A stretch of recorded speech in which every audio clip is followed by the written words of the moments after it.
Ouf, on vous a retrouvé. Oui, on a eu un petit souci d'ordi. Je me suis demandé si on allait le faire en autogestion. J'ai vu que tu étais devenu animateur. Ouais, du coup, c'est moi qui admets. J'aurais dû exclure le migracode, ça aurait été.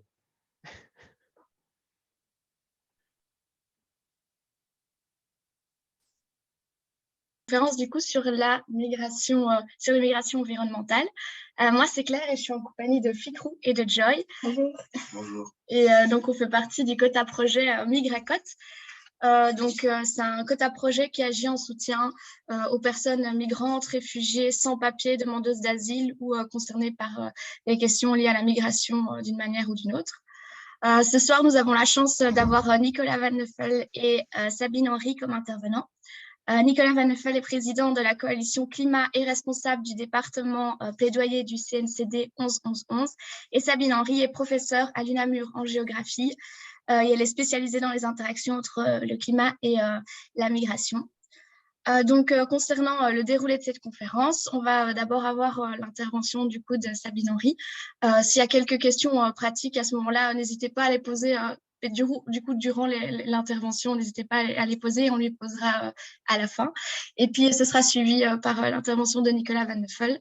Et donc, à la fin, donc, durant la conférence, n'hésitez pas à poser toutes vos questions et il y aura un moment pour y répondre d'ici 1 heure. Donc voilà, bonne conférence à vous et je vais du coup céder la parole à Sabine Henry. Oui, merci beaucoup. Bonsoir à tous. Alors, je vais tout de suite partager mon écran.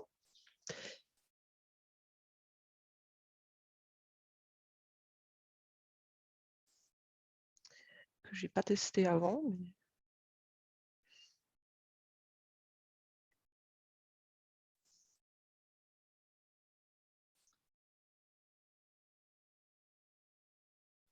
Pour partager l'écran, il faut regarder dans l'onglet entre discussion et réaction. Il y a une petite flèche écran partagé. Oui, en fait, j'ai un message d'erreur. Donc, ah voilà, c'est sans doute là.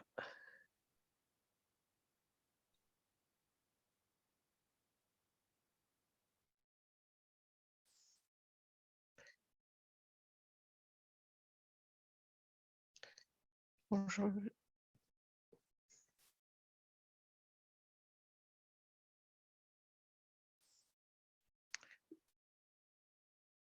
Du coup, c'est bon, on voit votre... Oui, je m'en suis rendu compte. Donc là, maintenant, je pense que vous voyez ma présentation. Est-ce que vous la voyez comme ça? C'est bien, hein? OK. Donc voilà, je vais commencer la soirée aujourd'hui par vous présenter les résultats d'une partie de mes recherches sur les migrations environnementales, mais également les travaux de nombreux chercheurs. Je travaille sur le sujet depuis maintenant à peu près une vingtaine d'années. Donc je suis géographe en faculté des sciences, donc je vais essayer de vous apporter de l'information. Je vais peut-être vous présenter mon plan, à la fois vous introduire brièvement le sujet, vous donner une idée des estimations du nombre de migrants environnementaux, mais aussi de la difficulté de faire cet exercice. Et puis j'aborderai le lien et les mécanismes de cette relation migration-environnement. Et je terminerai très brièvement sur la manière dont on perçoit la migration. Est-ce que c'est un processus positif ou négatif? Mais je dirais c'est plus une ouverture pour la suite de l'exposé que Nicolas vous fera. Alors, la migration environnementale, bon, si on doit d'abord définir exactement ce que c'est, les migrants internationaux, ça, on a des définitions très claires. Celle des Nations Unies est ici sur le transparent. On va définir un changement de résidence pour une durée d'au moins 1 année et on considère que la personne a franchi une frontière internationale. On va souvent parler des réfugiés environnementaux, mais en réalité, le statut de réfugié a été défini par la Convention de Genève et je vous ai remis une petite photo de cette convention, la signature de cette Convention de Genève pour vous rappeler qu'elle a été faite juste après la Seconde Guerre mondiale, donc dans un contexte qui est vraiment très différent de ce que nous vivons aujourd'hui. Alors, par la Convention de Genève, le statut de réfugié est défini comme une personne qui est persécutée pour 5 raisons. C'est souligné en gras et vous voyez que l'environnement ne fait pas du tout partie de ces 5 raisons. Donc, quand on parle de réfugiés environnementaux, en réalité, ça n'existe pas et c'est un usage abusif du mot réfugié. Alors, on va parler des migrants environnementaux et parmi les migrants environnementaux, ce sont des personnes ou des groupes de personnes qui vont bouger à la fois pour un changement qui peut être soudain ou progressif, et on verra quelques exemples. On inclut dans la définition de l'IOM ici des personnes qui vont être contraintes de bouger ou qui choisissent de le faire, qui vont migrer de manière temporaire ou définitive, et puis enfin qui migrent de manière à l'international ou à l'intérieur de leur pays. Alors, la vision classique des réfugiés environnementaux, c'est cette photo qui illustre un livre de Norman Meyer, je vous en parlerai juste après, qui représente cette maman et cet enfant, une population fragile, vulnérable, sur un sol craquelé, probablement en Afrique. Alors, en réalité, les migrations environnementales, c'est un phénomène qui n'est pas nouveau. Déjà dans les années 30 aux États-Unis, s'est produit plusieurs tempêtes de poussière qu'on a appelées la Dust Bowl et qui ont poussé un flux massif de personnes vers d'autres États, la côte ouest et la côte est. Et c'est un élément qui va revenir à plusieurs reprises. On constate que la destination choisie par les migrants environnementaux est assez similaire que celle choisie par les migrants économiques. Alors, un autre exemple de migrants environnementaux, c'est des migrants qui vont fuir une zone qui est frappée par un cyclone. Et j'ai l'habitude de reprendre cet exemple du cyclone Mitch. Pourtant, ça s'est produit en 1998. Mais si je le reprends, c'est parce que suite au passage du cyclone au Guatemala, Honduras et Nicaragua, l'économie locale a été fortement fragilisée et donc de nombreuses personnes ont quitté ces pays, notamment vers les États-Unis. Et en fait, c'est une des premières fois où les États-Unis ont reconnu l'effet à plus long terme, donc jusqu'en 2005, de ce passage du cyclone. Alors, le seul cas où c'est vraiment incontestable, où l'environnement est le seul motif de migration, c'est la hausse du niveau des mers. Et vous connaissez certainement ces petits États, on en parle pas mal dans les médias, de l'océan Pacifique, Tuvalu, Kiribati, Fidji, Tonga. Alors effectivement, on parle souvent de Tuvalu. Tuvalu, c'est le cas d'école. C'est le cas d'école, ça devrait être le premier État qui pourrait disparaître d'ici 2050 suite à la hausse du niveau des mers. Et vous voyez en tout cas, donc c'est un ensemble d'îles dont l'altitude moyenne est assez basse. On est autour d'1 mètre au-dessus du niveau de la mer. Et donc les habitants ont l'habitude de vivre en ayant des zones inondées, largement inondées. Alors, l'ouragan Katrina, c'est un autre exemple de déplacement massif de la population. Donc, il a frappé la Nouvelle-Orléans en août 2005. Une large part de la population de la ville a été frappée, mais ce qui nous a frappé dans les médias, c'est que chaque catégorie de personnes, et en particulier les catégories les plus pauvres, n'avaient pas la possibilité de quitter la ville. Donc, les impacts ont été fort différents selon le niveau de revenu. Des chercheurs se sont intéressés. Est-ce que je devrais peut-être bouger ceci, ça doit être mieux. Des chercheurs se sont intéressés à la repopulation de la Nouvelle-Orléans après le passage de Katrina. Donc, sur ce graphe, vous avez la population au moment de la Nouvelle-Orléans au moment avant Katrina, on était à peu près à 500 000 personnes. Juste après le passage de l'ouragan, la ville s'est presque entièrement vidée. Et puis petit à petit, la population est revenue. Et ce qui est intéressant, c'est de voir que 3 ans après, c'est seulement une partie de la population qui est revenue. Le reste, ils sont soit dans l'État de Louisiane, soit dans les États proches, ou soit dans les destinations habituellement choisies par les migrants économiques, c'est-à-dire la Californie, la côte ouest et la côte est des États-Unis.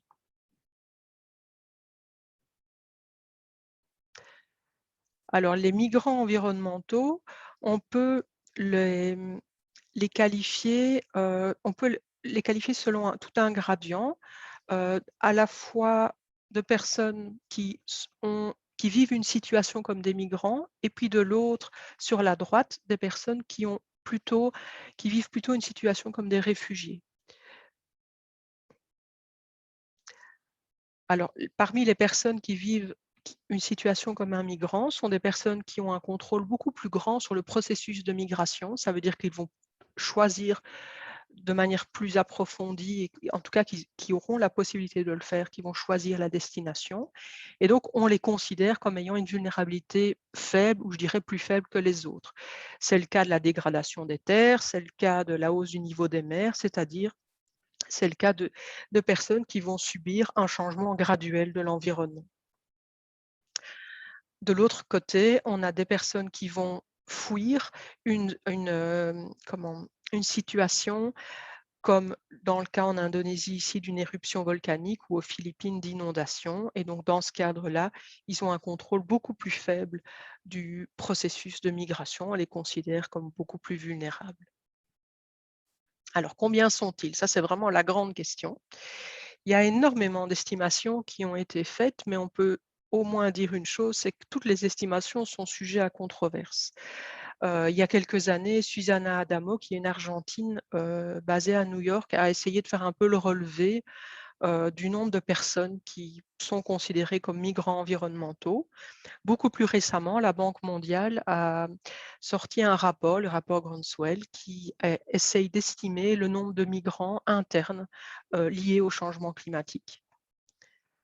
Alors, la plupart des estimations sont, et c'est ce que la figure essaye de montrer ici, c'est que la plupart des estimations qui sont rapportées dans les rapports ou les publications viennent souvent exactement de la même source.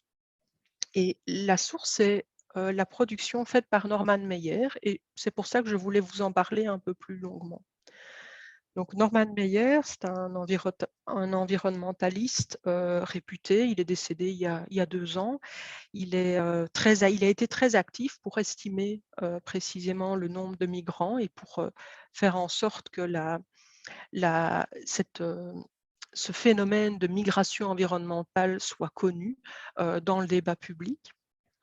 Et on considère que c'est la personne qui a produit les estimations les plus élaborées. Donc ces chiffres ont été souvent cités, en particulier dans les médias.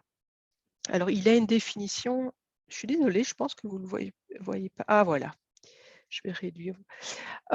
Il a une définition des réfugiés environnementaux, il utilise le terme réfugié, comme assez large, mais en tout cas qui touche plusieurs sources environnementales, que ce soit les sécheresses, l'érosion des sols, la désertification, la déforestation et bien d'autres problèmes. Alors, il a estimé en 1995 à 25 millions de personnes le nombre de personnes déplacées pour des raisons environnementales. Ce qui est intéressant, c'est qu'il estime que ces 25 millions se décomposent en 5 millions au Sahel suite à des sécheresses récurrentes, 7 millions dans les autres parties d'Afrique, et là, alors, il les identifie comme des personnes qui ont des problèmes liés à la sécurité alimentaire, 6 millions en Chine dus à la difficulté d'avoir des parcelles agricoles de taille suffisante pour subvenir aux besoins, 2 millions dans les villes mexicaines, et puis 1 million lié à des projets de travaux publics, par exemple la construction d'un barrage qui demande un déplacement de population. Alors Norman Mailer s'est toujours appuyé sur une compilation de rapports régionaux ou nationaux, c'est-à-dire des rapports d'experts et des opinions d'experts. Donc son estimation, elle est basée sur d'autres travaux, et leur méthodologie n'est pas toujours donnée. Donc c'est peu probable en tout cas qu'elle soit similaire, et il est possible bien sûr que leur méthodologie ne soit pas adéquate. Alors, il considère que toutes les personnes déplacées dans une zone affectée par des changements environnementaux l'ont été uniquement en raison de ce changement environnemental. Donc si vous êtes dans une zone qui va être frappée par une sécheresse et que vous migrez, il considère alors que vous avez migré à cause de cette sécheresse. Alors, les migrations internationales ne sont pas prises en compte dans son estimation, et encore une fois, Norman Mailer, il a eu vraiment un impact important. Il a reçu plusieurs prix prestigieux parce qu'il a eu un impact très grand dans les débats publics. Alors, le cas de figure où c'est le plus facile pour estimer le nombre de migrants environnementaux, c'est la migration liée à la hausse du niveau des mers. Il y a quelques années, en 2005, donc bientôt 20 ans, le CIESIN, qui est un gros centre de production de données et de recherche à New York, a développé ce projet qui avait pour objectif d'estimer la population qui était située à un niveau, une altitude basse, et donc en dessous de 10 mètres par rapport au niveau de la mer. Et ce rapport a montré que à peu près 10% de la population mondiale vivait proche de la mer et était donc à risque. Alors, ce qui est intéressant, c'est qu'ils ont produit toute une série de cartes par pays. J'ai choisi le Bangladesh parce que c'est un peu le cas d'école également en termes de vulnérabilité au changement climatique. Alors, le Bangladesh, sur cette carte-ci, vous voyez en rouge la zone qui est en dessous des 10 mètres du niveau de la mer, donc c'est à peu près la moitié du pays. Et puis en vert, les zones plus élevées, il se fait que c'est un pays qui, au nord-ouest, est régulièrement frappé par des sécheresses. Alors la carte ajoute une information supplémentaire. Plus la couleur est foncée et plus la densité de population est élevée.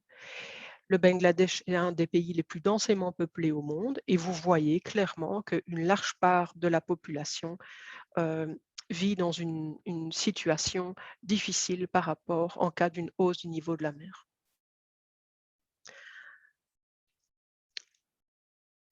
Alors,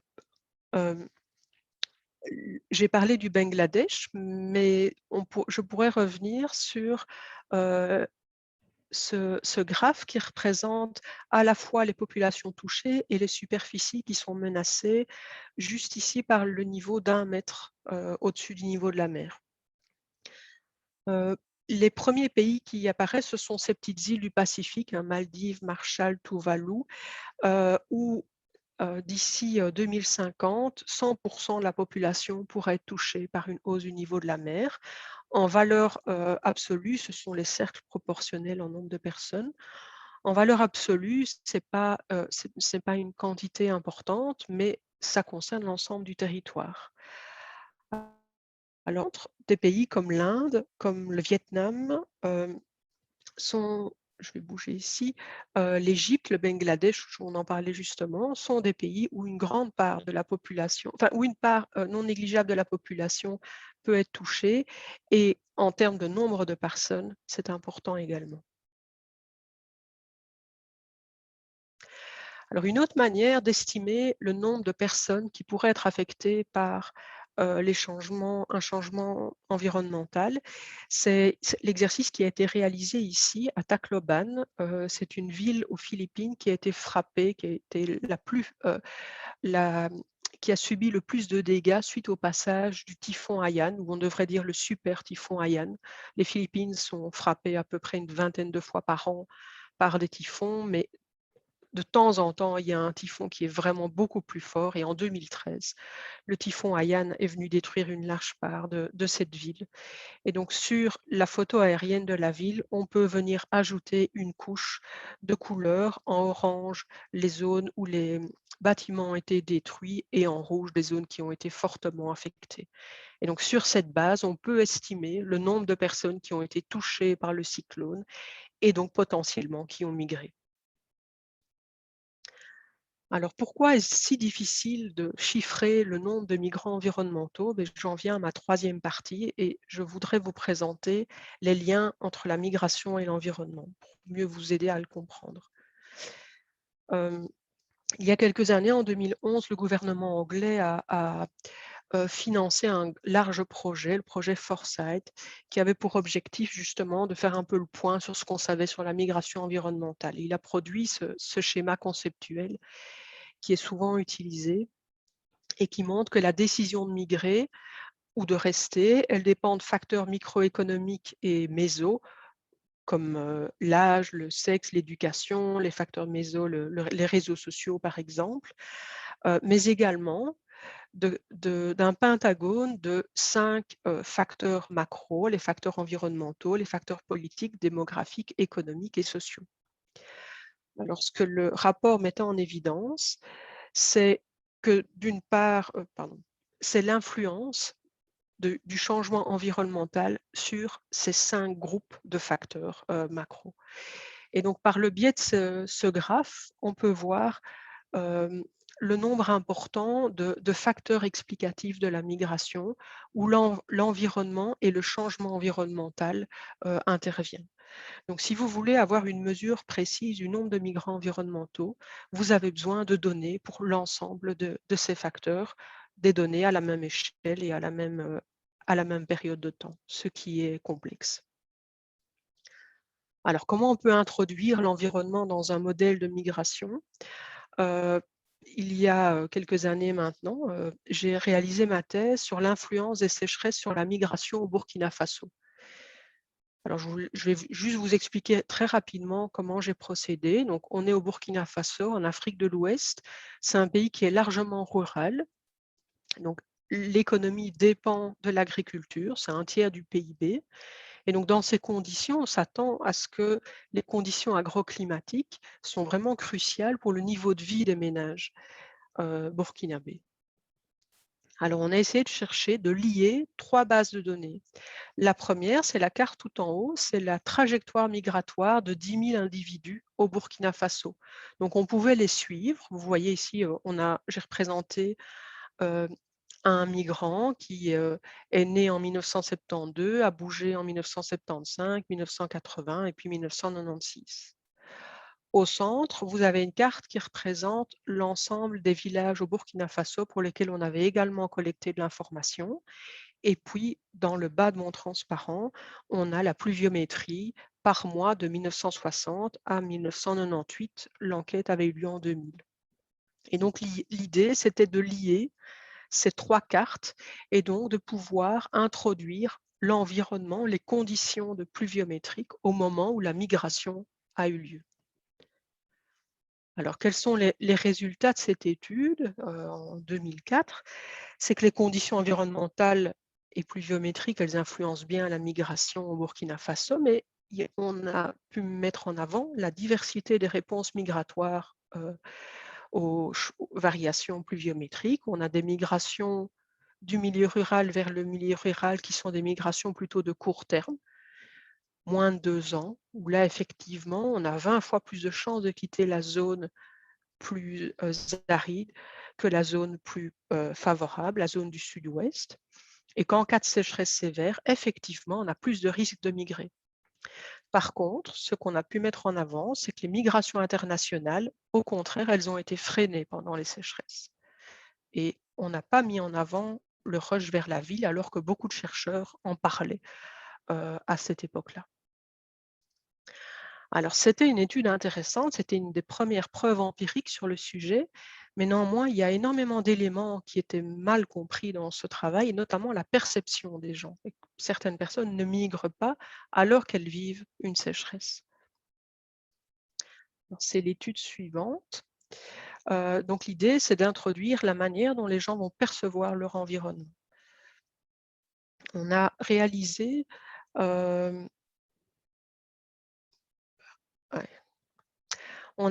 au Burkina Faso une étude qui confronte, alors ici vous avez 4 zones, Oudalan, Tougou, Ziga et Dano. Et pour chacune de ces zones, la première colonne, c'est la perception des personnes pour toute une série de variables pluviométriques. Et la deuxième colonne, c'est l'observation. Quand c'est rouge, c'est quand il y a une opposition entre les deux. Quand c'est vert, c'est quand c'est consistant. Et je pense que vous avez déjà bien compris que dans la majorité des cas, la population dans les 4 villages qui sont étudiés ne perçoivent pas les variations pluviométriques de la même manière que ce que le scientifique peut observer. Et donc, quand j'introduisais mon observation dans mon modèle de migration, mais je n'introduisais que le point de vue du scientifique et pas de la population. Alors, je vais terminer avec juste une introduction sur la manière dont la migration, et en particulier la migration environnementale, est perçue. Donc, pour ceux qui ont vu ce film d'Al Gore, Une vérité qui dérange, il y a même eu la suite qui est sortie quelques années après. Dans son film, Al Gore nous dit déjà les flux de migrants économiques sont déjà perçus comme la source de nombreux problèmes. Que va-t-il se passer avec la centaine de millions de réfugiés environnementaux? Vous l'aurez compris que cette centaine de millions de réfugiés environnementaux, ce sont des estimations qui sont surtout là pour alerter le public. Mais effectivement, ce lien entre migrants économiques et migrants environnementaux, c'est souvent mis en avant. Et en tant que chercheur, ce qui nous intéresse, c'est de voir s'ils sont différents. Finalement, ce qu'on connaît sur la migration économique, est-ce qu'on ne peut pas l'utiliser pour les mouvements environnementaux? Donc, ce qu'on a pu constater, c'est qu'il n'y a pas de réel changement dans la composition, c'est-à-dire que le flux migratoire est essentiellement composé de jeunes entre 18 et 30 ans, plutôt masculin, d'un niveau socio-économique plutôt élevé, d'un niveau d'éducation élevé. Les destinations sont les mêmes que les migrations économiques et le type de mobilité n'est pas fondamentalement différent. Pour les mouvements environnementaux comme pour les migrations économiques, on va utiliser les mêmes réseaux migratoires. Je connais un cousin qui habite au Canada et donc je vais m'orienter vers le Canada plutôt que les États-Unis. Et enfin, la question que les chercheurs se posent, c'est qui subit les impacts des changements environnementaux et qui est le plus susceptible de partir. Et je vous ai parlé du rapport Foresight financé par le gouvernement anglais en 2011. Et en 2011, ils ont mis en avant un phénomène qu'on appelle les populations piégées, c'est-à-dire ces personnes qui sont, et c'est ce que le graphe représente ici, vous avez sur la gauche la vulnérabilité face aux changements environnementaux, donc basse, moyenne, élevée, et puis de l'autre, la capacité de se déplacer. Et les populations piégées, ce sont ces personnes qui ont une très grande vulnérabilité aux changements environnementaux, mais qui n'ont pas les moyens pour bouger, et donc qui sont piégés. Alors, je termine avec cette citation de Hein de Han. Elle date de 2005 et pourtant, elle est toujours d'actualité, qui nous dit que finalement, la clé, c'est pas la migration. La question clé, c'est pas tellement la migration, mais plutôt les conditions dans lesquelles les personnes vont quitter leur pays ou leur zone et les conditions de développement en général qui vont avoir un impact sur la migration. Voilà, je vous remercie. Je n'ai pas vu le temps, donc j'espère que je n'ai pas dépassé. Il n'y a pas de souci. Non. Je vais vous rendre l'écran tout de suite. Ouais.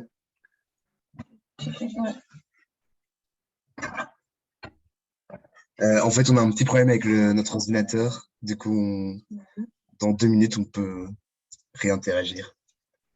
Ok.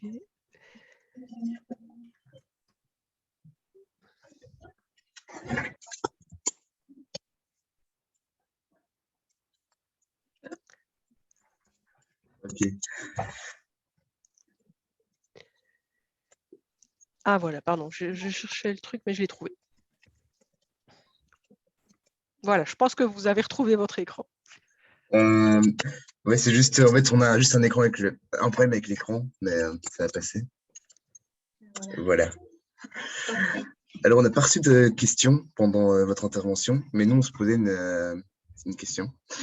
C'était pourquoi est-ce qu'on a l'impression que c'est un phénomène assez récent, alors que, comme vous l'avez dit dans votre intervention, c'est quelque chose qui existe déjà depuis les années 30, si vous avez compris. Déjà avant, on en parlait, mais pourquoi est-ce qu'on a l'impression que c'est aussi nouveau? Je pense qu'on a mis en avant beaucoup plus le changement climatique ces dernières années et que c'est un phénomène qui a suscité de l'intérêt, je dirais, depuis 20-25 ans. Et qui a notamment été mis en évidence par toute une série de catastrophes, et en particulier de catastrophes naturelles, qui fait que à la fois les bailleurs de fonds se sont intéressés et ont permis de financer de la recherche sur le sujet.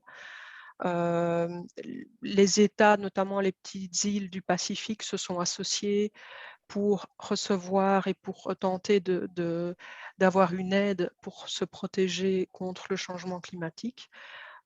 Et des gens comme Norman Mailer, que j'ai évoqué là tout à l'heure, ont mis en avant ce phénomène de migration environnementale. voilà, je dirais essentiellement une lumière beaucoup plus grande sur les modifications générales de l'environnement, y compris le changement climatique. Et ça, c'est relativement récent.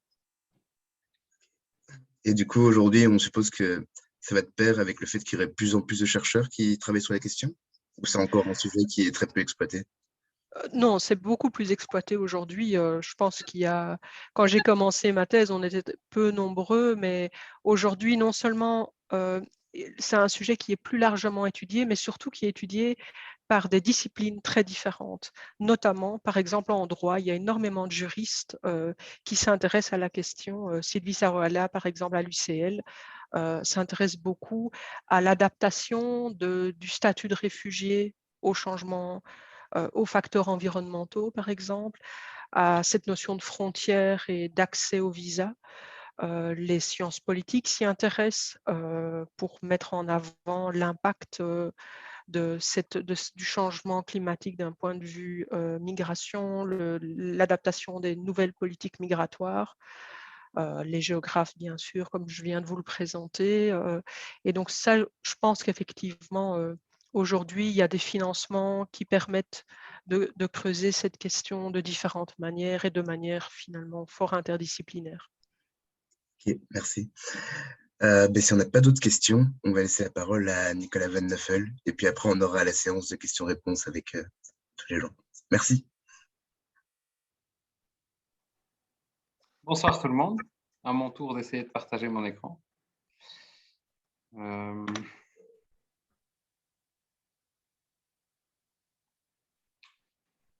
Voilà. Et hop. Voilà.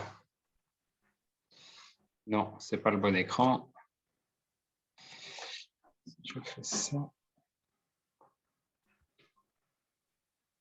Voilà. C'est bon, vous le voyez? Ouais, c'est bon. Oui, ça va. Bon, d'abord, merci beaucoup pour cette invitation. Ça me fait plaisir d'être avec vous, même si évidemment, j'aurais préféré qu'on puisse faire ça en présentiel. Ça me fait aussi plaisir d'intervenir juste après Sabine Henry. C'est super confortable pour moi parce qu'elle a brillamment posé les constats. Et donc, je vais pouvoir me concentrer sur mon rôle de société civile et parler de ce que nous voyons comme cadre pour les solutions.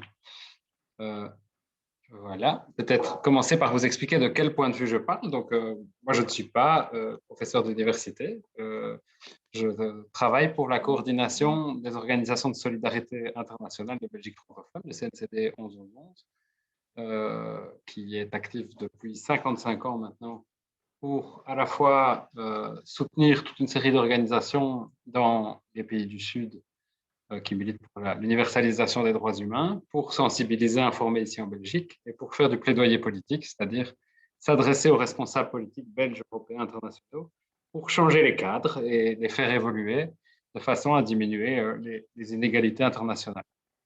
Alors, dans ce cadre-là, vous l'avez dit quand vous m'avez présenté, je suis aussi le président de la coalition climat depuis 3 ans maintenant, donc c'est quelque chose que je fais dans le cadre de mon travail. J'y représente le CNCD 1111. La coalition climat, c'est aussi une structure de coordination qui regroupe environ 80 organisations et qui a été à l'initiative, si vous vous en souvenez, de la première des grandes marches pour le climat qui avait eu lieu en décembre 2018 à Bruxelles et qui a été ensuite suivie de nombreuses marches qui étaient menées principalement à l'initiative des jeunes de Youth for Climate.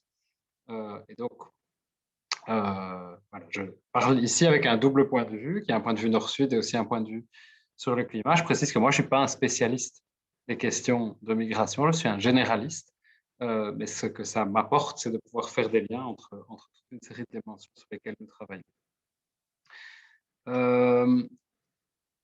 J'ai envie de commencer aussi par une photo. C'est une photo que j'ai prise il y a presque 10 ans au Vietnam, dans le delta du fleuve Rouge, donc au nord du Vietnam, en aval d'Hanoï. Je vais même vous montrer 2 photos et qui vous permettront d'illustrer ce que Sabine Henry a expliqué par rapport au fait que la hausse du niveau des mers, que vous voyez ici, est l'aspect le plus visible des causes de migration environnementale et qu'elle vient se mettre dans une multiplicité de facteurs les migrations dites environnementales étant des migrations qui sont liées à un tas d'autres dimensions. Quand on migre souvent pour une multiplicité de raisons. Alors, la photo que vous voyez ici, pour vous l'expliquer, c'est un puits d'eau douce qui avait été creusé probablement dans les années 50 ou 60 à plusieurs dizaines de mètres en retrait de la côte, de façon à permettre aux pêcheurs qui vont s'installer dans ces petites cahutes-là, qui, elles, étaient déjà au-delà de la côte, déjà dans la mer. Les pêcheurs vont s'installer là pour pêcher pendant la journée. Ils avaient installé un puits d'eau douce, plusieurs dizaines de mètres en retrait de la côte, pour aller se fournir en eau tout simplement pendant leur journée de travail. Vous voyez qu'aujourd'hui, le dérèglement climatique amène une hausse incontestable du niveau de la mer et qu'il y a des impacts directs. Alors, évidemment, quand vous habitez à Tuvalu, c'est carrément votre pays qui risque de disparaître.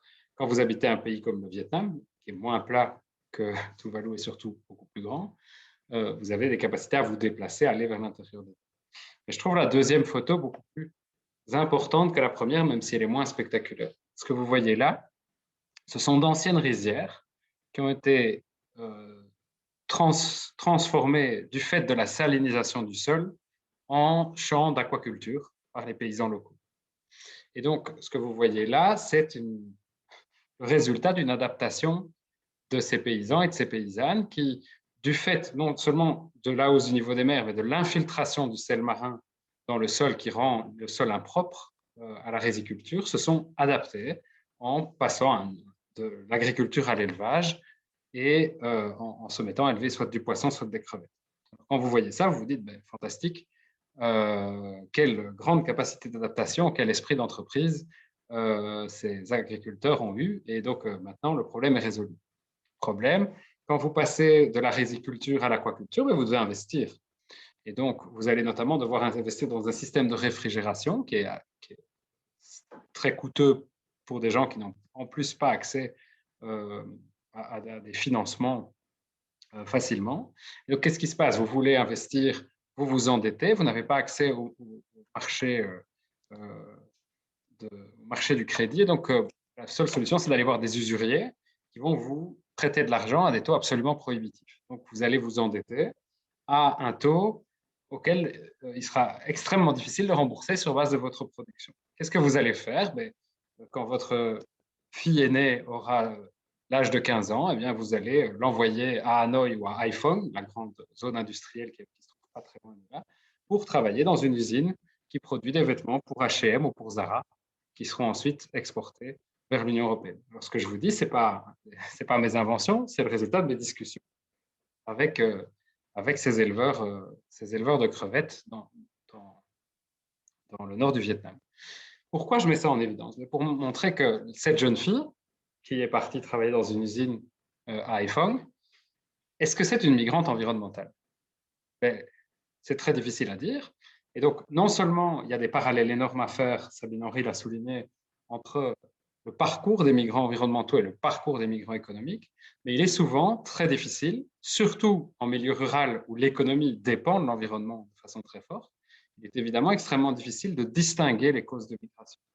Et tout le problème, je vais y revenir, c'est qu'on travaille dans un cadre international aujourd'hui qui met les personnes migrantes dans des cases et qui dit quelles sont les bonnes raisons pour migrer, quelles sont les mauvaises raisons pour migrer, ce qui entraîne une hypocrisie généralisée, évidemment, puisque les pays,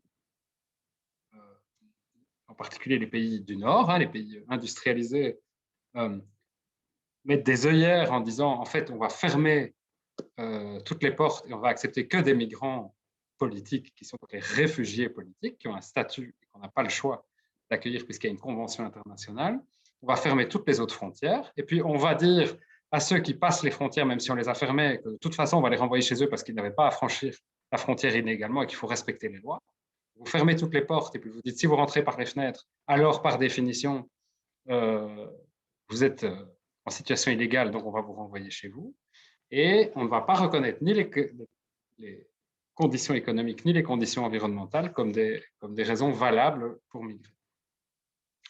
La définition de l'OIM, Sabine Henry vous la présentait. c'est une définition complexe et avec beaucoup de dimensions et qui montre justement que c'est difficile de mettre les gens dans des cases. Hein.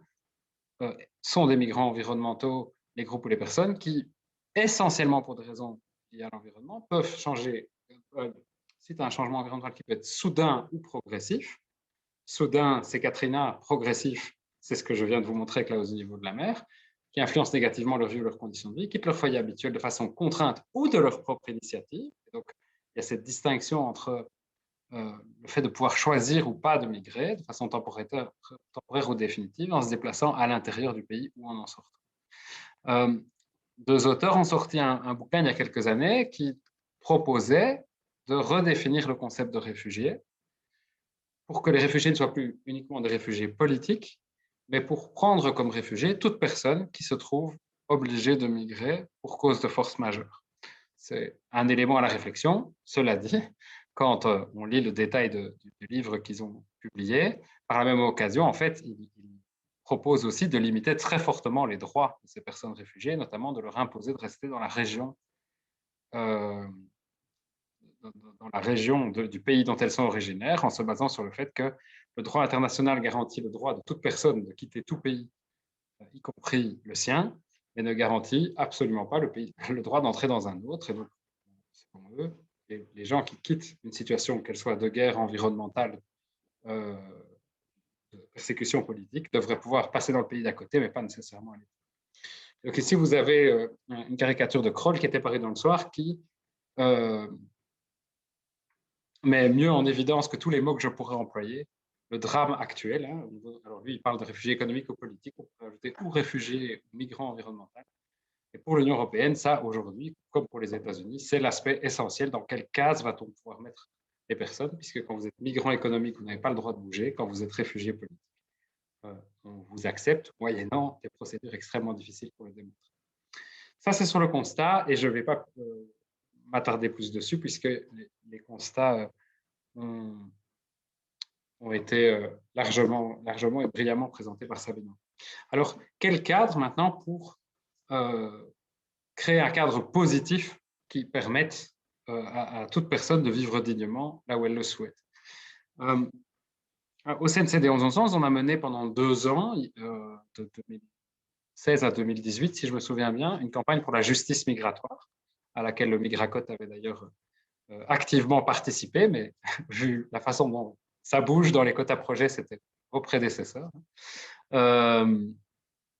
Et cette campagne, quand on a commencé à construire cette campagne sur les migrations, on a beaucoup réfléchi et on s'est rendu compte que autant en matière de climat, par exemple, il existait des concepts positifs permettant de défendre les droits de toutes les personnes, et notamment le concept de justice climatique, qui est un concept qui est ancré dans l'accord de Paris aujourd'hui, qui garantit le fait que, sur base de ce qu'on appelle le principe de responsabilité commune mais différenciée, qui est une des bases de toutes les négociations sur le climat, eh bien, on reconnaît des obligations différentes pour les pays historiquement industrialisés et pour les pays en développement.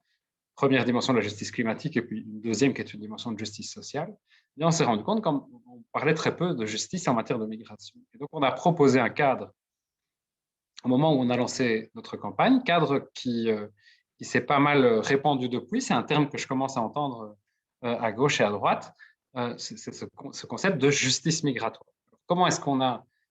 D'abord, pourquoi est-ce qu'on a décidé de parler de justice migratoire? Pour inverser la logique et sortir de cette logique qui voit d'abord les migrations comme un problème pour en prendre une vision positive et une vision qui d'abord part du constat que les migrations ont toujours existé et existeront toujours. Elles font intégralement partie de l'histoire de l'humanité. Hein. On a toujours eu dans l'histoire de l'humanité, d'abord on était nomade, et depuis la sédentarisation, une petite minorité de l'humanité, on parle aujourd'hui de 3% de l'humanité, petite partie de l'humanité a toujours bougé et continuera à bouger et à chercher à bouger. Donc on part du constat que ça existe, les migrations, et que tenter de fermer les portes, comme je le disais, n'est pas une solution. Et deuxièmement, de proposer un regard positif sur ces migrations qui font partie, et si je reviens aux migrations environnementales, c'est un élément essentiel, qui font partie de ce qu'on appelle les stratégies d'adaptation. Quand, pour une raison ou pour une autre, vous avez des difficultés à vivre dignement quelque part, eh bien, vous avez deux grandes possibilités que les sociologues appellent voice or exit, c'est-à-dire soit vous faites entendre votre voix à l'endroit où vous êtes pour faire bouger les choses, soit vous cherchez des portes de sortie. Et parmi ces portes de sortie, il y a la migration. Et donc l'Organisation internationale des migrations, par exemple, insiste fortement sur le fait qu'il faut d'abord voir les migrations comme une stratégie d'adaptation. Ce concept de justice migratoire, on a voulu le baser sur trois grands principes. Un premier principe qui compléterait l'article 13 de la Déclaration universelle des droits de l'homme, dont je vous parlais tout à l'heure, c'est de dire que tout être humain a le droit de vivre dignement là où il le souhaite. Et donc ce droit commence par le fait de vivre dignement là où on est né. Personne ne devrait être forcé de migrer parce qu'il ne vit pas dignement là où il est né ou là où il ou elle a grandi. Mais même le jour où tout le monde vivra dignement, si on y arrive un jour, partout sur la planète, les migrations continueront. Ce n'est pas uniquement de façon forcée qu'on migre, parfois c'est par choix. J'ai moi-même été un migrant, j'ai vécu, il y a une quinzaine d'années, j'ai vécu à Rio, au Brésil, quelque chose que j'avais choisi, seulement comme je suis du bon côté de tous les privilèges, étant un homme blanc, né en Europe, ayant fait des études, eh bien moi j'ai pu migrer sans beaucoup de difficultés, un peu de tracasserie administrative, mais clairement, je savais, du moment où j'avais développé mon projet de migrer, je savais qu'au final, j'y arriverais. Là où l'énorme majorité de l'humanité n'a absolument pas, et pour des raisons financières et pour des raisons juridiques, cette capacité. Premier principe, tout le monde devrait pouvoir vivre dignement là où il le souhaite. Deuxième principe, c'est une notion d'égalité et d'équité. C'est ce que je vous mettais en évidence par rapport à mon parcours personnel. Il n'est pas normal que certaines personnes aient un accès à la mobilité nettement plus grand que d'autres. Et un troisième principe, c'est la solidarité, c'est de baser toutes les politiques sur la justice et le respect des droits humains. Alors, qu'est-ce qu'on peut faire par rapport aux migrations, à la question des migrations environnementales pour mettre en place ce cadre positif? La première chose, c'est de garantir une vie digne à tous les êtres humains, quel que soit leur statut. Alors, de nouveau, c'est très difficile de distinguer les questions environnementales d'autres questions économiques ou politiques, par exemple. Mais il y a clairement, en matière d'une part de politique environnementale et en matière d'autre part de politique d'autres domaines qui ont une influence sur l'environnement, il y a clairement des choses qu'on peut faire. La première chose qu'on doit faire si on veut éviter que des gens migrent de façon forcée, c'est diminuer drastiquement notre impact sur cette planète. On sait que le dérèglement climatique en particulier, il est mondial, on parle d'ailleurs en anglais de global warming, de réchauffement mondial. Donc toute tonne de gaz à effet de serre émise, quel que soit le lieu dans le monde où ça a lieu, impacte l'ensemble de l'humanité. Et malheureusement, en plus de ça, le dérèglement climatique est beaucoup plus fort dans les pays qui se trouvent entre les tropiques, qui sont ceux où se trouvent la plupart des pays les plus pauvres et qui sont ceux dans lesquels les conditions environnementales se détériorent aujourd'hui à grande vitesse à cause du réchauffement. Et donc la première chose qu'on doit faire si on veut éviter des migrations forcées en matière environnementale, c'est de diminuer notre impact sur l'environnement en réduisant massivement nos émissions de gaz à effet de serre bien avant 2050. J'y reviens dans quelques instants quand je parlerai des politiques climatiques en particulier. Deuxième aspect, l'environnement, ce n'est pas uniquement le climat, c'est aussi la biodiversité. Vous savez qu'on est dans la 6e extinction de masse, la 6e plus grande vague de disparition d'espèces, sauf que pour la première fois, cette vague elle est due à une espèce parmi les autres, qui est l'espèce humaine. Et plus généralement, de diminuer notre impact sur l'environnement, puisque vous savez que nos modes de production et de consommation dans la mondialisation, mais en particulier dans les grands marchés de consommation comme les nôtres, ont un impact non seulement en matière climatique, c'est-à-dire en matière globale, mais aussi sur l'environnement local des populations d'un tas de pays en développement. Les minerais qui se trouvent dans l'ordinateur à partir duquel je vous parle ou dans nos smartphones sont des minerais qui ont été extraits, soit en Afrique, soit en Amérique latine, pour la plupart, dans des conditions abominables en matière environnementale qui détériorent complètement les écosystèmes pour les populations locales. Ça, c'est les politiques environnementales. Mais déjà, quand je vous parle de politique de production et de consommation, on entre très vite dans le débat sur les politiques économiques. Autre levier important, c'est la question du commerce international, c'est de garantir que dans le commerce international, eh bien, on mette des règles qui fassent que le droit des entreprises ne passe pas avant les droits humains et notamment le droit à un environnement sain qui est garanti dans les conventions internationales. Ça passe en particulier par le fait que les accords de commerce qu'on va signer avec un tas de régions du monde et des clauses environnementales très strictes. Vous savez qu'on négocie actuellement un accord entre l'Union européenne et le Mercosur, les pays d'Amérique du Sud, dont le Brésil, dont je vous parlais il y a quelques instants puisque j'y ai vécu, est de très loin le plus gros pays économique. Cet accord se fait avec un pays dans lequel les droits environnementaux sont abondamment violés, non seulement depuis des décennies, mais en particulier depuis l'arrivée au pouvoir de Jair Bolsonaro, dont vous avez sûrement déjà entendu parler, président d'extrême droite, qui a notamment juré qu'il ne céderait pas 1 cm² de terre supplémentaire aux populations indigènes, et qui non seulement est allié à l'agrobusiness et aux entreprises minières qui déforestent massivement l'Amazonie, mais en plus attaque directement les défenseurs et les défenseuses de l'environnement. 4e levier pour garantir une vie digne à tout être humain, c'est de financer tout ça, et notamment de remplir nos engagements internationaux. Vous savez que la Belgique s'est engagée il y a 50 ans à consacrer 0,7% de ses richesses, de son revenu national brut à l'aide publique au développement. Elle n'a jamais rempli cet engagement. Et l'année passée, on était autour de 0,47%, donc une légère hausse, en partie due à un petit montant légèrement supplémentaire avec l'arrivée du nouveau gouvernement, en partie aussi due à la chute de notre produit intérieur brut due à la crise du Covid-19.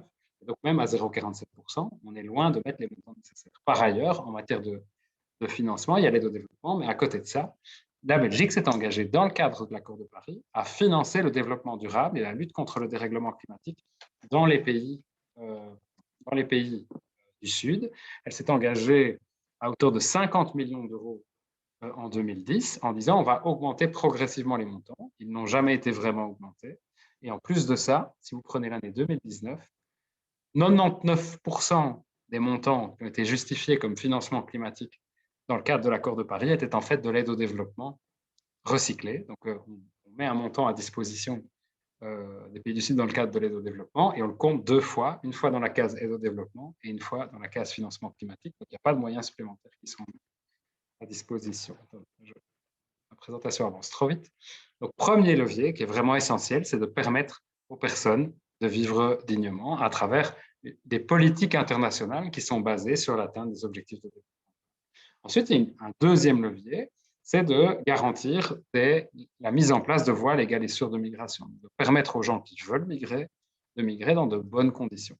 Ça commence par respecter le droit international, et vous savez que la Belgique a à plusieurs reprises été condamnée à cause du fait qu'elle ne respectait pas le droit international. Ça a notamment été le cas sous le gouvernement précédent, où notamment on a renvoyé des gens dans leur pays sans avoir vérifié dûment, comme c'est prévu dans la Convention européenne des droits de l'homme, qu'ils ne risqueraient pas leur vie ou leur dignité en étant envoyés dans leur pays.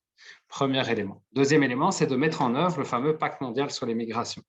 Le pacte mondial sur les migrations, que la presse a beaucoup appelé le pacte de Marrakech, c'est celui qui a fait tomber le gouvernement Michel, NTA refusant de le signer, avait quitté le gouvernement Michel. Ce n'est pas la panacée, ce pacte mondial sur les migrations. On a quelques critiques à y aborder, mais ça n'empêche que dans cette logique que je mettais en évidence, de reprendre une vision positive sur les migrations, et de créer un cadre international bienveillant en matière migratoire, il y a des éléments vraiment intéressants, et notamment sur les migrations environnementales. Troisième élément, c'est quel statut on va donner aux personnes qui migrent pour des raisons environnementales. Alors, il y a une dizaine d'années, il y avait une forte tendance dans le débat politique à discuter de l'établissement d'un statut du réfugié climatique, en disant, si on rouvrait la Convention de Genève, qui définit les critères pour être réfugié, et qu'on mettait en place des critères pour définir ce qu'est un réfugié climatique, on pourrait alors avoir un cadre clair qui dit à qui on peut accorder ce cadre.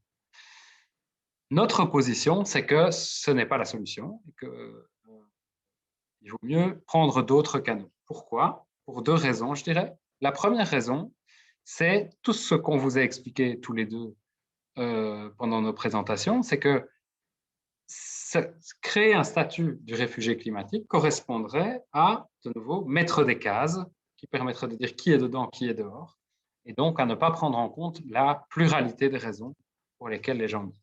La deuxième raison de ça, c'est que je ne dois pas vous faire un dessin, avec la présence de dirigeants nationaux populistes un peu partout dans le monde aujourd'hui.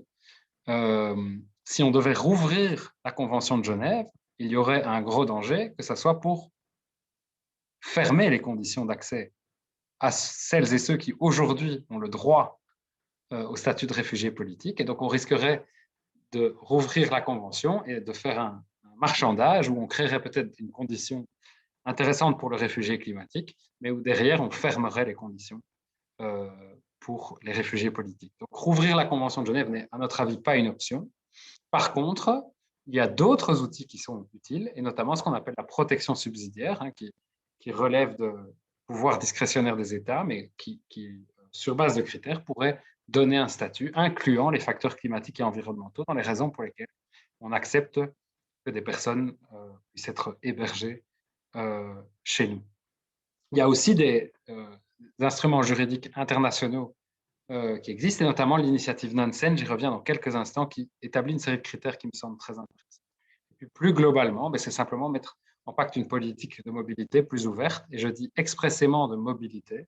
Pendant des décennies, on a parlé de migration avec l'idée que les gens étaient fixes dans un pays d'origine, puis cherchaient à migrer dans un pays d'arrivée et restaient fixés dans ce pays d'arrivée. On se rend compte aujourd'hui que non seulement ça a toujours été le cas, mais je pense que ça s'est renforcé.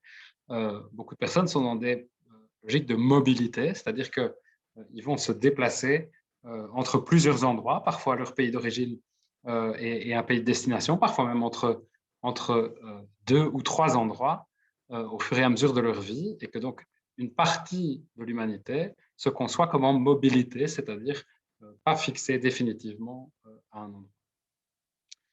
Troisième aspect, donc j'ai dit permettre aux gens de vivre dignement là où ils sont nés. Deuxième aspect, l'égalité des droits.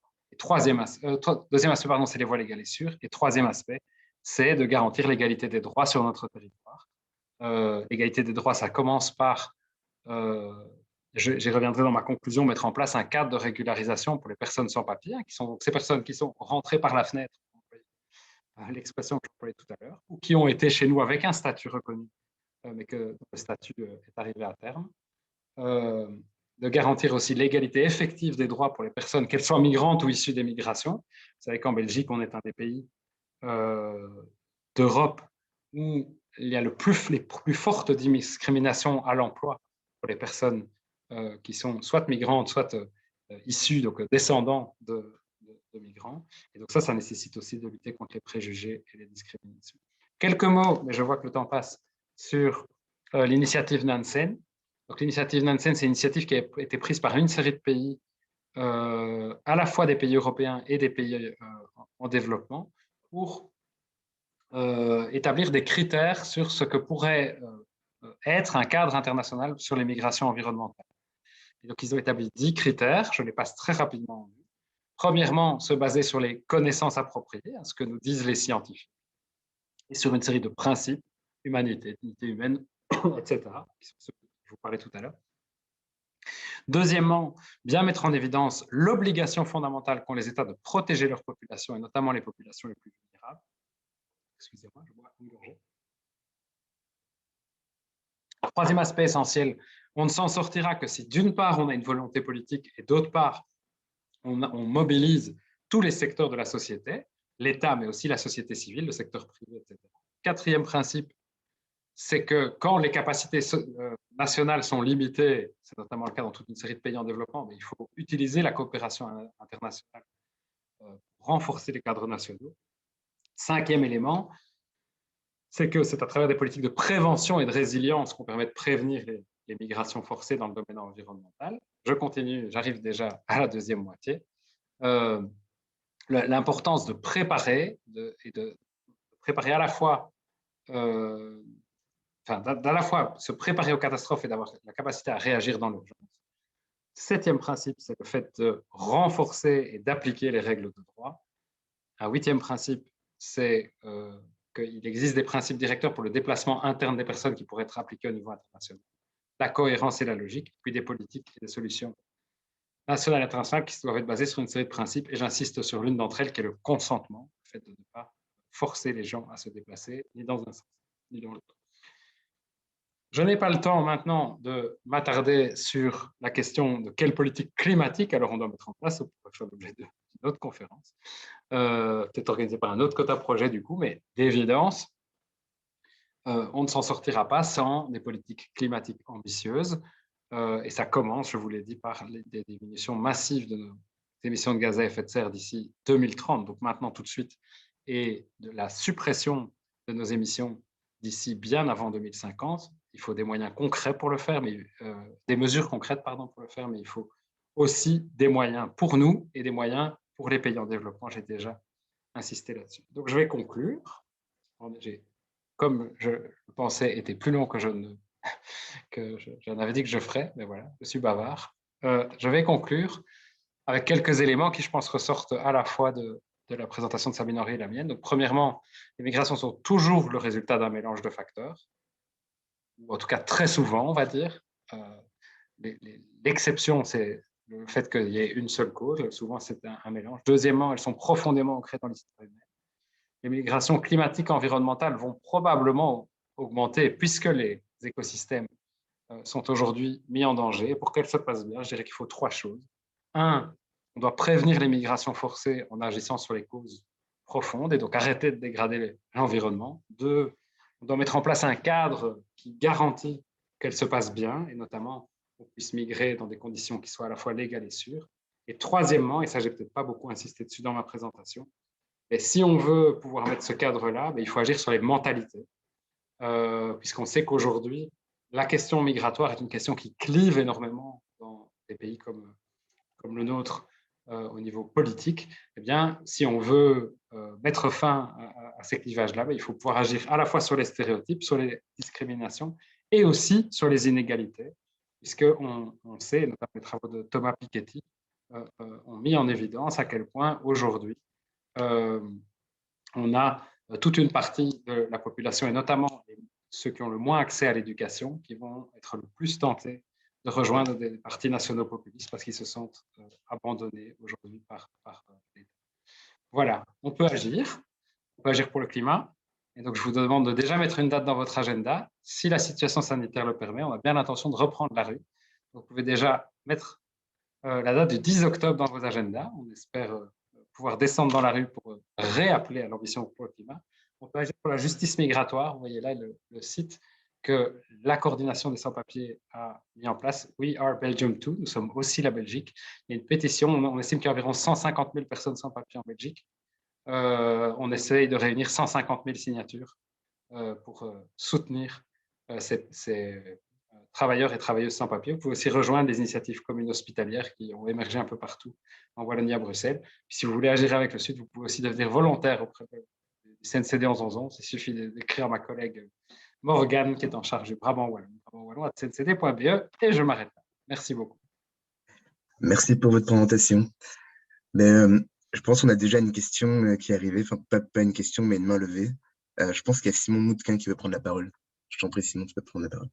Oui, merci le Migracots, merci pour la conférence, merci d'organiser encore des choses alors que c'est compliqué pour l'instant. J'étais très triste de rater votre semaine vis-à-vis du coup cette année, mais voilà, c'est chouette de pouvoir continuer à bouger sur le sujet. Du coup, moi, je vais pas vous faire un blabla politique, mais pour être transparent, je suis au Parlement depuis 2 ans comme député, mais aussi au Conseil de l'Europe, et on traite de ces sujets-là. Je vais déposer dans quelques semaines une résolution sur les migrants climatiques, d'où l'intérêt de la conférence aujourd'hui. Du coup, merci. Et je voulais insister, peut-être poser une question aux 2 intervenants, inciter sur le fait que c'est un débat qui n'est pas tellement complexe. Le débat qui est complexe, c'est celui de la migration en général. En vrai, il y a une certaine hypocrisie à définir que la question des migrations climatiques est complexe. En fait, politiquement, la question migratoire est complexe. En effet, On classifie de plus en plus les migrants entre sans-papiers, réfugiés, transmigrants, ça c'est le nouveau mot à la mode maintenant, transmigrants. Et en fait, c'est sûr que dans une perspective qui est celle que nous on défend, mais on est très loin d'y être, de libre circulation des individus, finalement, la libre circulation, c'est la plupart des gens ici qui ont accès à 160, 170 pays dans le monde avec un visa, alors qu'un Nigérian a accès à une vingtaine de pays dans le monde avec un visa. Et donc, c'est ça cette question. La solution de la libre circulation, on sait que c'est la bonne. Par contre, je voudrais insister sur ce que Nicolas a dit. On a beaucoup pensé à une réforme du statut de réfugié, de la Convention. Et c'est effrayant de se rendre compte que si on ouvre cette question-là maintenant, de réformer la question, donc la définition de la Convention de Genève de réfugiés, ce sera catastrophique vu les forces en présence et vu ce qui va se passer. Alors, il y a l'idée d'un protocole additionnel à la Convention. C'est aussi casse-gueule parce qu'on sait que d'autres vont arriver avec d'autres protocoles additionnels, mais c'est vrai que ça a été pensé. Par contre, Nicolas, quand tu disais sur la protection subsidiaire, je suis tout à fait d'accord que ça peut être une solution. Le problème, c'est que les rapports de force qui sont mauvais au niveau européen ne le sont pas plus au niveau belge. La protection subsidiaire qui doit être définie dans un cadre belge, puisque c'est une compétence des États, je veux dire, amusez-vous à vous connecter à une commission intérieure au Parlement. Je suis avec des chouettes gens comme Dries Van Lagenhoff du Vlaams Belang ou Theo Franken de la NVA. Ces gens sont je suis désolé, je m'en fous, je vais assumer ce que je veux dire, sont des malades mentaux sur la question migratoire. Ils sont vraiment dans des modèles qui sont impensables, inhumains et illégaux par ailleurs, quoi. Et donc, c'est vrai qu'ouvrir ce débat-là, il est compliqué aussi. Et donc, je suis d'accord qu'il faut éviter les catégorisations. Je défends moi-même la libre circulation et ce n'est pas évident au Parlement. Mais il faut une solution sur le court terme quand même. Il faut une solution pour les 10 prochaines années par rapport à des premiers. En fait, il y a déjà des impacts du réchauffement. Beaucoup de personnes parlent de future migration climatique alors qu'en fait, vos exposés ont montré que c'est une réalité. Et c'est aussi important d'expliquer que c'est une réalité parfois pour des agriculteurs dans le sud de la France qui savent déjà plus cultiver. Donc, ce n'est pas que au niveau global, malheureusement, il faut venir avec des considérations un peu égocentriques pour certaines personnes. Mais du coup, il faut quand même trouver une solution, plus que de dire des voitures illégales. Il va falloir penser quand même à un cadre. Alors, l'initiative Nansen, elle est très intéressante, mais je voulais un peu voir avec les deux intervenants de ce soir si vous avez des solutions peut-être à plus court terme. On sait par exemple que la Nouvelle-Zélande a octroyé un statut de réfugié climatique à une île qui a dû être évacuée près de chez elle, si je ne me trompe pas. Donc, il y a quand même des choses qui sont possibles. Je pense que la Suède et la Finlande ont aussi mis dans leur législation des choses. Et donc, je me demandais si vous avez des solutions plus politiques, peut-être plus rapides pour ces catégories de migrants, bien que je déteste catégoriser les migrants. Voilà. Merci.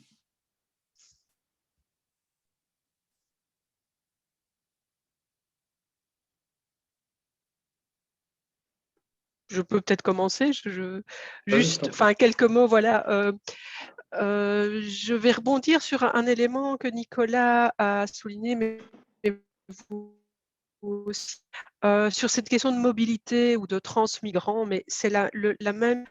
Donc l'idée, effectivement, qu'on parle moins, enfin en tout cas qu'on souhaite parler moins de migration, mais plus de gens mobiles, pour illustrer le fait que certaines personnes souhaitent entrer et sortir régulièrement sur un laps de temps qui peut être d'une année ou de 2 années. Donc, ce qu'on constate, c'est par exemple entre le Ghana et les Pays-Bas, des gens qui vont venir 2 ans aux Pays-Bas, qui vont gagner un peu d'argent, revenir au Ghana, l'investir dans une petite activité économique, et puis au bout de 2-3 ans, revenir et faire des allers-retours sur, encore une fois, une échelle de 2 années, 3 années. Et c'est un des éléments qui me paraît intéressant d'un point de vue politique. Vous parliez de solutions à court terme, enfin en tout cas pour les prochaines années.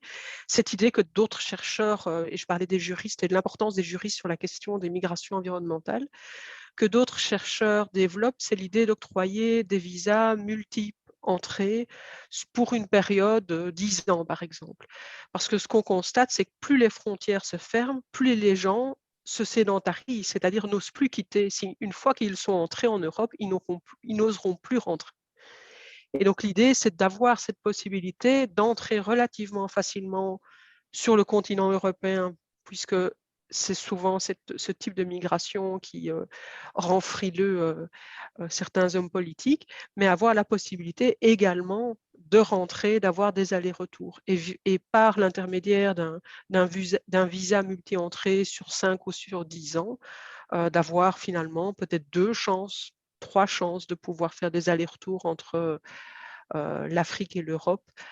Ça pourrait être une solution sans pour aller jusqu'à une ouverture des frontières et une libre circulation qu'on souhaite quand on travaille sur la migration, je pense, mais qui effectivement, ça on le comprend, beaucoup plus difficile dans le contexte actuel.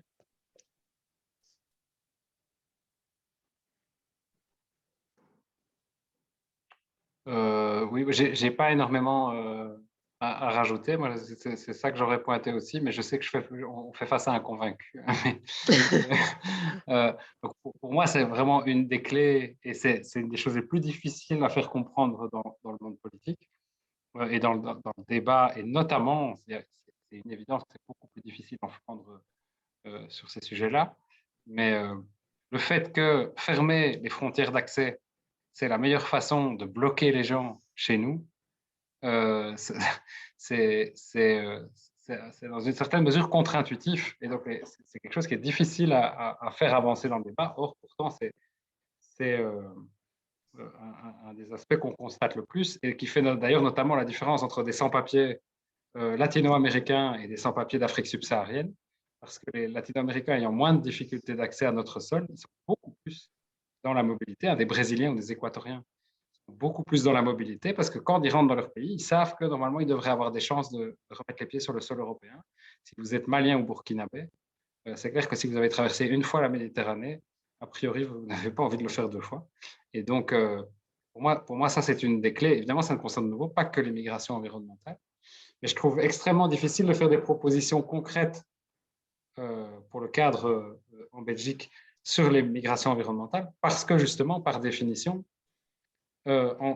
si on avance uniquement là-dessus, on crée des nouvelles cases, quoi. Et je trouve dangereux de créer des nouvelles cases parce que, et ce d'autant plus que, et là, j'entre en collision avec mon mandat de président de la coalition climat, mais l'un des problèmes qu'on a aujourd'hui, c'est que pour beaucoup de gens, environnement est devenu égal climat.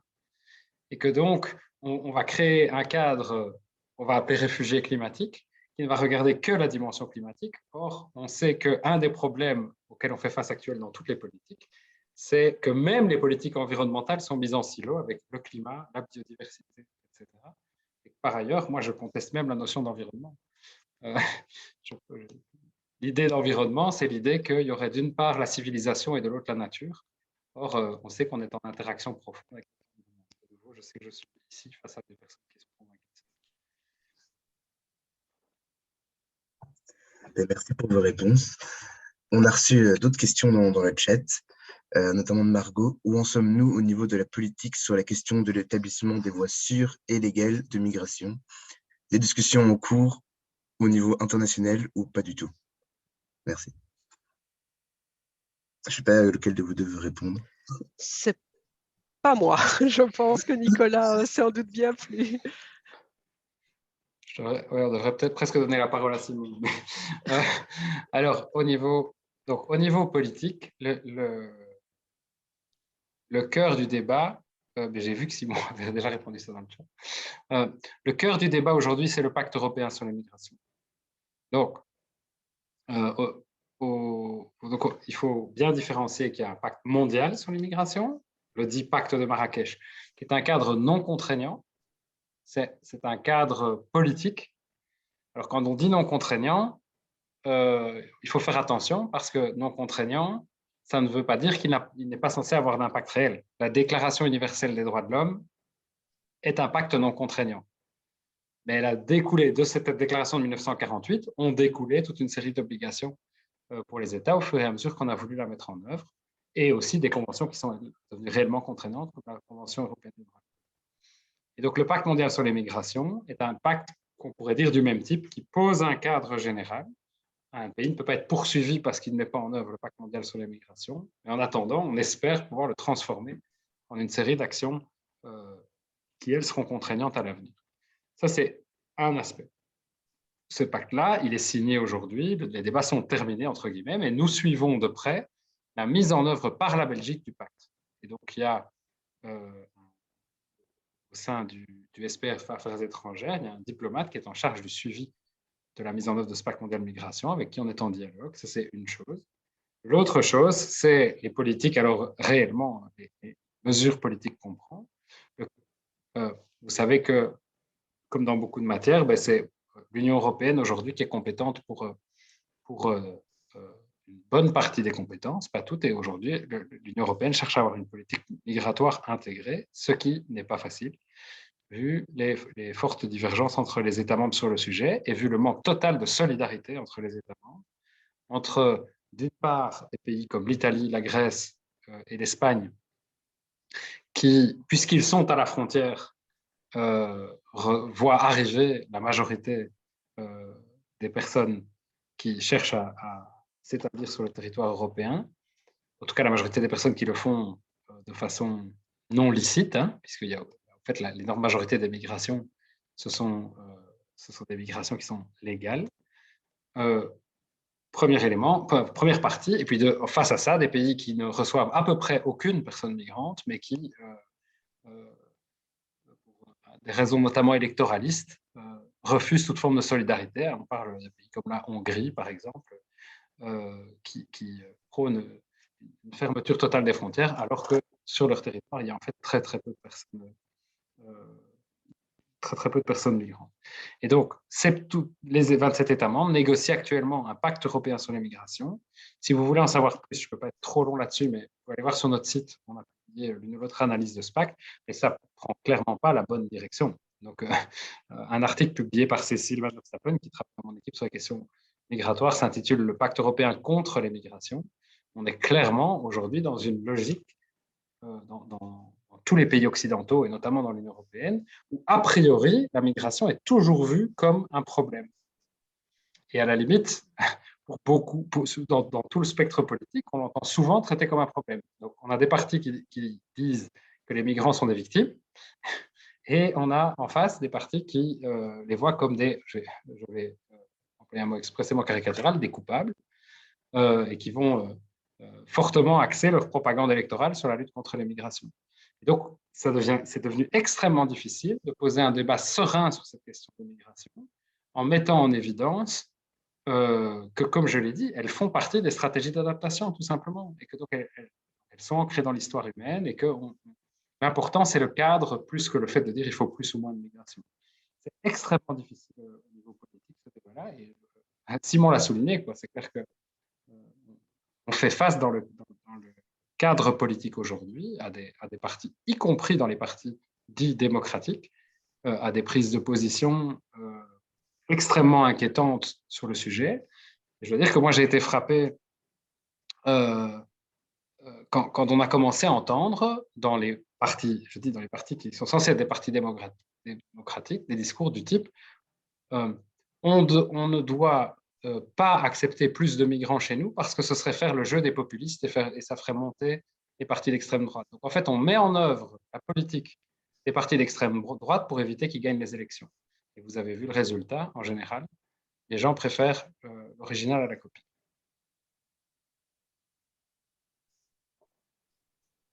Merci pour votre intervention. On va céder la parole à Els de Meul. On vous laisse parler. Oui, bonjour. Je ne suis pas Elle, je suis juste son mari. Mais je trouve que c'était super intéressant. En tout cas, merci pour d'avoir organisé ça. Merci au Migracot et merci aux intervenants. Maintenant, je me dis qu'au niveau énergie, ce qui est dommage, c'est qu'ici, on a l'impression qu'on ne prêche, comme Nicolas l'a dit à un moment, qu'on ne prêche que des convaincus. Et je trouve ça vraiment très, très frustrant. Et je me dis pourquoi, il y a certainement aussi des réunions pour ça, mais comment convaincre plus? Parce que justement, la politique ne changera que quand une majorité des Belges et des Européens seront convaincus que c'est une bonne chose, que tout le monde a droit à justement pouvoir vivre convenablement, pouvoir changer de pays. Et je me dis, j'ai appris plein de choses, c'était très intéressant, mais c'est pas comme ça qu'on va faire changer les choses. Non, on peut changer les choses de différentes manières. Et c'est une question à laquelle j'ai réfléchi plusieurs fois. Justement, en tant que scientifique, j'ai pas vraiment je ne suis pas nécessairement à l'aise avec un grand plaidoyer, mais j'ai été interpellée à plusieurs reprises après ce qu'on a appelé la crise des réfugiés l'été 2015, qui a vu arriver une masse importante, en tout cas considérée comme importante en Belgique, de réfugiés de Syrie. J'ai été interpellée à plusieurs reprises par des écoles et donc de mon côté, j'ai présenté à des rétos, 5e et rétos, c'était mon public cible, un peu un état des lieux des migrations. Et ce qui est frappant, c'est que je suis allée j'ai vu à peu près 700 jeunes cette année-là, des écoles très différentes, rurales, urbaines, de toutes sortes, milieux plus favorisés, moins favorisés. C'est que les questions sont à peu près les mêmes à peu près dans chaque question. Le migrant pourrait nous prendre notre job. Ça, c'est la première crainte. C'est effectivement toujours des craintes. Nicolas soulignait le fait que le migrant est toujours ou souvent vu comme un problème. Il y a la crainte de la religion. On va devenir tous musulmans et c'est perçu comme une crainte très grande. Et le troisième élément, c'est que la migration ou l'accueil des réfugiés coûte très cher. Et donc, en tant que chercheur, on peut à plusieurs reprises, alors on n'est pas toujours dans des soirées comme ce soir où il y a beaucoup de convaincus. Je peux vous dire qu'il y a parfois des débats beaucoup plus forts et parfois assez virulents, et parfois interpellés, même avec ma position où j'essaie d'être la plus neutre possible, mais ce n'est pas toujours comme ça que c'est perçu. Et en particulier, pas des... Mais donc, effectivement, on peut essayer de souligner le caractère, le fait que le migrant peut être aussi une opportunité pour un pays parce qu'il a des caractéristiques qui font qu'il a choisi la migration. Moi, j'insiste beaucoup sur ces populations qui sont piégées et les individus qui ne vont pas choisir la migration et comment ils se distinguent des autres. Ils ont des caractéristiques, ce n'est pas simplement l'éducation, l'âge, mais aussi dans les caractéristiques personnelles. Et ces caractéristiques-là sont souvent des caractéristiques qui vont être choisies ou qui vont être intéressantes pour un employeur. La proactivité, la motivation, la persévérance, et ainsi de suite. Mais donc, je pense qu'on peut agir à différents niveaux. En tant que chercheur, en essayant de mieux comprendre la problématique, mieux la mesurer. Les juristes ont énormément de travail également. Et puis, et là, je cède la parole à Nicolas, il y a également, du côté de la société civile, énormément de choses possibles à faire. Oui, moi, ce que je pointerais, alors je n'ai malheureusement pas la solution. Et j'ai l'impression de l'avoir encore moins qu'il y a quelques années, je vais être très honnête avec vous.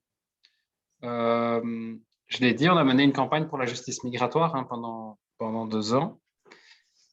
Et je suis ressorti de là convaincu qu'en même temps, on avait mis tout ce qu'on pouvait sur la place pour permettre aux gens de se mobiliser pour une autre vision des migrations, mais qu'en fait, on avait contribué à cliver. Donc, on a renforcé les convaincus, celles qui sont là ce soir. On leur a donné des outils, des arguments, etc. Mais en face, on a aussi renforcé les convaincus, notamment Dries Van Langenhove et Theo Franken, dont Simon parlait tout à l'heure. Aujourd'hui, et donc je faisais référence tout à l'heure aux travaux de Thomas Piketty. Donc, vous savez, on a beaucoup parlé de lui pour son livre « Le capital au XXIe siècle ». Il a publié un 2e ouvrage récemment qui s'appelle « Capital et idéologie ». Et là, maintenant, il vient de coordonner un ouvrage que j'ai à côté de moi, que je suis en train de lire, qui s'appelle « Clivage politique et inégalité sociale ». Qu'est-ce que lui et tous les chercheurs et chercheuses qui sont autour de lui mettent en évidence? C'est qu'aujourd'hui, on voit se mettre en place dans beaucoup de pays occidentaux un double clivage politique qui entraîne le fait que les partis historiquement à gauche attirent avant tout aujourd'hui les personnes les plus diplômées. Les partis de la droite traditionnelle attire les personnes les plus aisées et les perdants et perdantes de la mondialisation se replient sur des partis qui prônent la fermeture, autour d'un nouveau clivage qui n'est plus le clivage riche-pauvre, mais qui est le clivage ouvert-fermé, en particulier par rapport aux migrations, avec notamment les fantasmes du grand remplacement, hein, on va tous devenir musulmans, etc. Et donc, pour moi, il y a une première question fondamentale par rapport à ça. Donc, il y a comment on ouvre des portes, ça c'est la question que vous posiez, comment on va parler à d'autres, c'est pas évident. Alors, aller dans les écoles, c'est essentiel, aller dans les médias aussi, mais on sait que de plus en plus, dans les médias, les gens ont tendance à n'écouter que les gens avec lesquels ils sont d'accord, et que les réseaux sociaux renforcent ça de façon extrêmement dangereuse.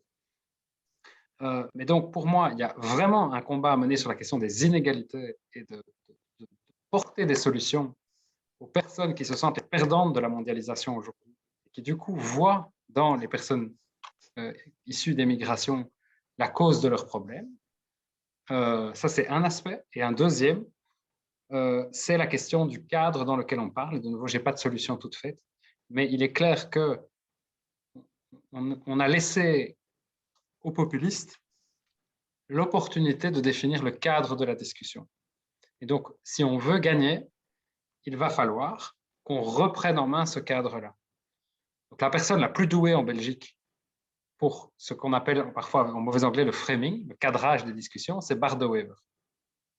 Quand Theo Franken se fait coincer parce qu'il a collaboré avec le régime soudanais en violant les droits humains, Bart de Wever sort une carte blanche dans The Standard disant « Nous ne pouvons quand même pas accueillir 37 millions de Soudanais.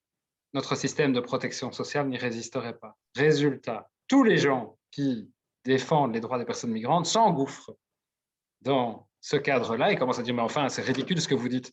Il n'y a pas 37 millions de Soudanais qui vont migrer. » Hop, il a recadré le débat, alors que le cœur du débat, c'était la violation des droits humains. Et donc, je pense que si on veut aller toucher les gens qu'on n'arrive plus à convaincre, il faut qu'on se rende un nouveau maître du cadre, et notamment, par exemple, on arrête de laisser à la droite le mot sécurité. Pour moi, c'est vraiment un problème de communication. J'ai l'impression que les personnes, maintenant je vais peut-être faire une caricature, mais que les personnes qui vont voter extrême droite et qui ont une peur de la différence, sont les personnes aussi qui justement vont voir au complot dès qu'on a trop de scientifiques, entre guillemets, qui parlent, trop de politiciens qui parlent. Et donc, pour moi, c'est une question, c'est la communication qui n'est peut-être pas, qui pourrait être améliorée. Et par exemple, dans l'exemple de Nicolas qui donnait l'agriculteur qui avait dû se transformer en éleveur de crevettes et où sa fille avait dû partir, mais ça, c'est le genre de choses que n'importe qui peut comprendre. Et là, on peut se mettre à la place. Et même avec des discours de la peur, mais là, on peut vraiment se mettre à la place et n'importe qui peut le faire. Mais une fois qu'on va commencer à présenter trop de chiffres, à voir le côté trop scientifique, on va avoir toute une partie qui va décrocher, qui va dire voilà, c'est de nouveau. Et c'est ce qui se passe, c'est ce qui s'est passé aussi pendant l'ère Trump avec la plus grande partie de la population qui était pour Trump parce que contre l'élite. Et donc, j'ai l'impression que c'est vraiment une question de communication, de bien communiquer et de se mettre dans toutes les communications, c'est se mettre à la place de l'interlocuteur qu'on essaye de convaincre. Et ici, on essaye de convaincre avec des arguments qui sont très utiles pour ceux qui sont déjà convaincus. Mais on n'essaye pas de convaincre avec les éléments qui pourraient vraiment être... c'est une impression, hein. Maintenant c'est juste un point de vue. Si je peux faire une brève intervention, je pense que, je l'ai dit quand j'ai commencé ma présentation, on est aussi dans des rôles différents. Et donc, le rôle d'une professeure de diversité spécialiste des questions, ce n'est pas de convaincre, c'est de donner les éléments. Mon rôle à moi, c'est de traduire, en assumant que je pars d'un point de vue, je n'ai pas d'obligation de neutralité scientifique, de traduire ça pour rendre le message accessible. mais j'ai l'obligation absolue de me baser sur les travaux scientifiques pour ne pas raconter des bêtises. Donc moi, j'ai besoin de m'alimenter de ces recherches scientifiques, de ces chiffres, etc.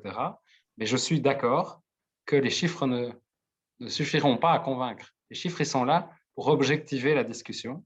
Mais on sait que quand votre cadre de valeur entre en choc avec la réalité scientifique, c'est votre cadre de valeur qui gagne. Ça, les psychologues l'ont mis en évidence et les neuroscientifiques, etc. Donc, nous devons travailler sur le cadre de valeur. C'est pour ça que je disais, on doit se réattribuer la sécurité, par exemple. Par exemple, j'ai banni de toutes les publications chez nous la dénonciation des politiques sécuritaires de l'Union européenne en matière d'immigration. Ce sont des politiques répressives. La sécurité, moi, je suis pour. C'est la répression à laquelle je m'oppose. On doit garantir un cadre de sécurité pour que chacune puisse vivre dignement. Et donc, ne laissons pas à nos adversaires des mots comme la sécurité. Merci pour votre intervention, Nicolas. En fait, il commence tout doucement à être tard et on sait que tu devais partir pour 21h45. Du coup, ça dépend On a encore 10 minutes, ça va. On a encore 10 minutes. Mais en effet, je suis pris par le couvre-feu parce que je ne suis pas chez moi.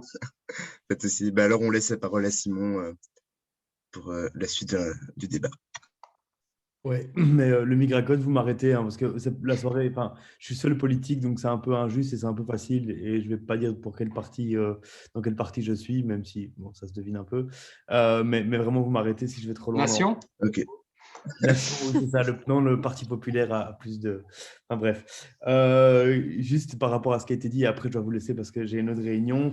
Nicolas, quand tu disais qu'on a trop laissé la parole à la droite, moi je trouve que parfois c'est pire. La gauche est en train de partir vers…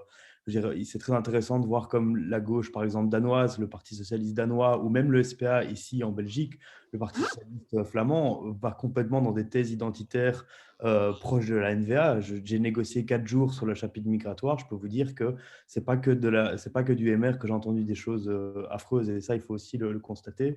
Je trouve que tu as tout à fait raison, Nicolas, quand tu dis que les chiffres, c'est pour les scientifiques. Moi, au tout début, quand je faisais des pamphlets pour la migration ou pour une autre politique migratoire, j'expliquais que 93% des personnes migrantes restaient en fait dans leur pays ou dans des régions tout proches de leur pays, que le Liban avait, leur donnait des chiffres du Liban comparé à sa population, etc.